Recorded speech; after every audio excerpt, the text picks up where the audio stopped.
Hello and welcome to a special edition of Witness. I'm Raghi Omar. An independent homeland for Palestinians has been a much vaunted promise for many years.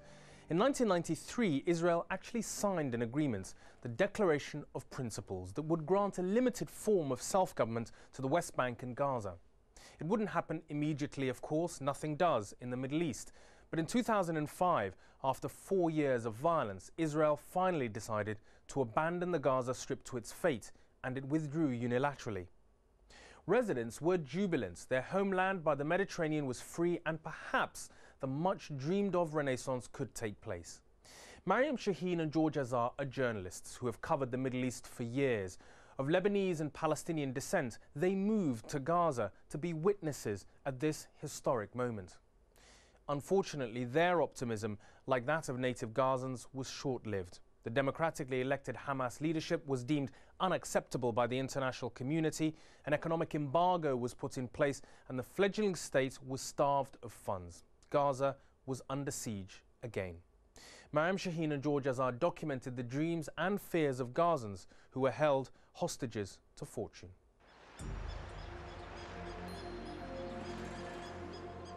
I first laid eyes on the Gaza coast in 1993.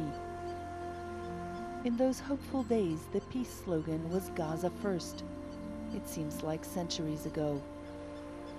This 365 square kilometer stretch of land was one part of what was supposed to constitute a future Palestinian state. But it took the Israelis more than 10 years after they signed the peace accords to withdraw their military and colonial settlers. Access to Gaza's borders, airspace, harbor, and underground water sources continue to be controlled by Israel, even after the withdrawal. In 2005, 6 months before the Israeli pullout, my husband George and I moved to Gaza to report on the spirit of hope that a Gaza free from Israeli occupation inspired.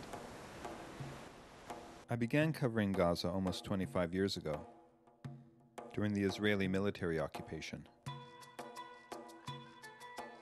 A quarter century after I first came here, I returned to live by the sea and photograph what I thought would be Palestine's first steps to freedom.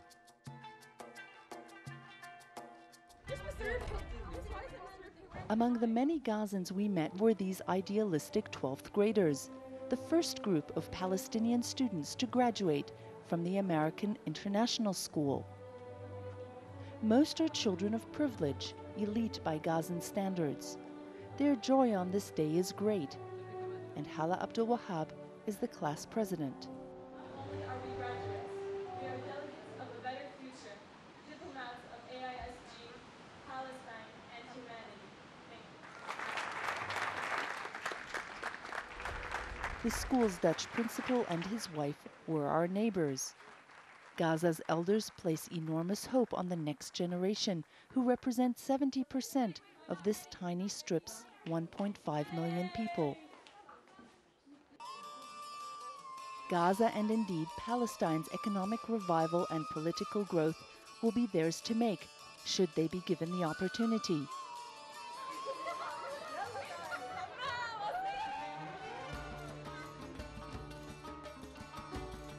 In 2005, George and I met Jawdat al-Khudari, a parent of one of the graduates.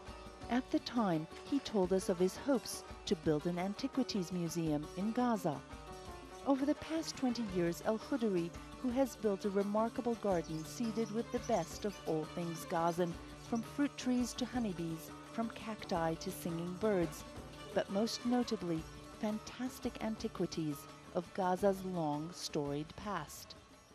If you want to see and imagine how Gaza looks in my dreams and in the past, you can see Gaza here in this small house.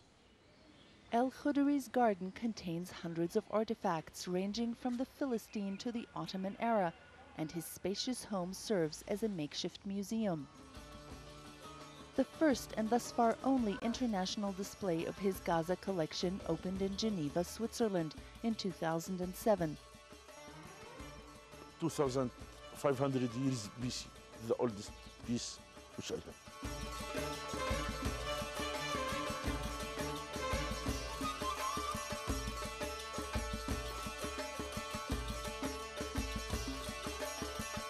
Al-Khudri supported major investment plans to showcase the city's history and hopes Gaza can one day retrieve its ancient treasures from foreign museums. The biggest sculpture for Zeus in all of the world, discovered in Gaza, and now it's in Istanbul Museum. I hope that at one day we will have the right and the power to ask to return it back to Gaza National Museum. Jawdat is very upset that so few people are aware of Gaza's fabulous history and its cultural potential. Unfortunately, most of the foreigners and most of the Arabs think that Gaza is ugly city, Gaza is very poor city, Gaza is very dirty city, Gaza just a place for violence. Okay, what they think is true for the last 10 or 20 or 30 years. But 30 years in the age of 2,000, 3,000 years is nothing. In the Arab world, Gaza is known as the city of Hashem, a reference to the Prophet Muhammad's grandfather, a trader who worked in Gaza and died and was buried here. Hashem's grave and the ancient mosque which encases it has drawn Muslim pilgrims from all over the world for more than 1,000 years. But Gaza has more than religious sites. Not far from the Mosque of Hashem is this 13th century palace, which has been turned into a fine arts museum. In the time leading up to the Israeli withdrawal, many exiled Gazans returned to their homes by the sea after years abroad. Among them was Sami Abdul Shafi, a management consultant. Sami spent half his life in San Francisco before returning to his native Gaza several years ago. He dreamt of rebuilding Gaza after the Israeli withdrawal. Just imagine for a minute, what would Gaza be like if in fact there is freedom of movement at crossing points? If in fact we could have a small port that could could import and export goods, you will immediately see an increase in the chances of development. You will see an almost immediate increase in innovation. The promise of freedom and prosperity led to a hotel and restaurant boom along Gaza's coast.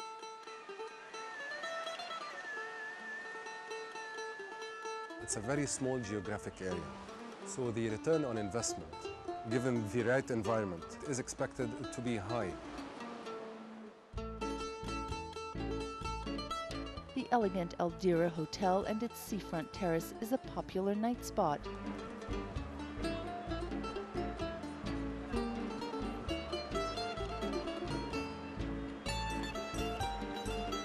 I joined Sami and his wife Najla for an evening out on the terrace. Mariam, instead of stargazing, we're Apache gazing. An Israeli helicopter gunship hovering menacingly overhead is a source of disquiet and some entertainment. The Israelis describe the Palestinian territories as being under self-rule, but it's only a name. Gaza remains a captive of Israel, surrounded by land, sea, and air. Despite the frequent observation likening their city to a wretched ghetto, Palestinians from Gaza continued to be optimistic about their future. We're starting almost from square one. We barely have sufficient infrastructure, and the infrastructure that is in place is being destroyed periodically and rebuilt and destroyed and rebuilt. So I think it is very healthy, it's very positive and also realistic to think of Gaza and the Gaza Strip as a startup. Only then can one think positively and go forward. As the Israelis prepared to leave Gaza, Palestinians in the Mediterranean coastal strip looked forward to a new era. In this corner of an obscure recreational center in the beach refugee camp, a small group of young girls has fought against the odds to transcend their seafront ghetto. They are the one and only Palestinian girls rowing team. I meet up with Fatima Nasser, 16, who is the lead rower in this group of would-be Olympians. كانت رغبتي إني أشارك في المسابقات هذه وإن أنا يعني أرفع رأس فلسطين وإن أنا بشارك يعني إنه في بنت بتشارك لسه في مسابقات تانية وأصلاً أنا بحب يعني المسابقات اللي زي هيك. Fatima and her co-rowers are desperate to compete on the world stage. They have been training for 4 years on these machines because the only thing missing from the rowing team were the boats. These highly specialized craft were seized by the Israeli government for security reasons and have yet to be delivered.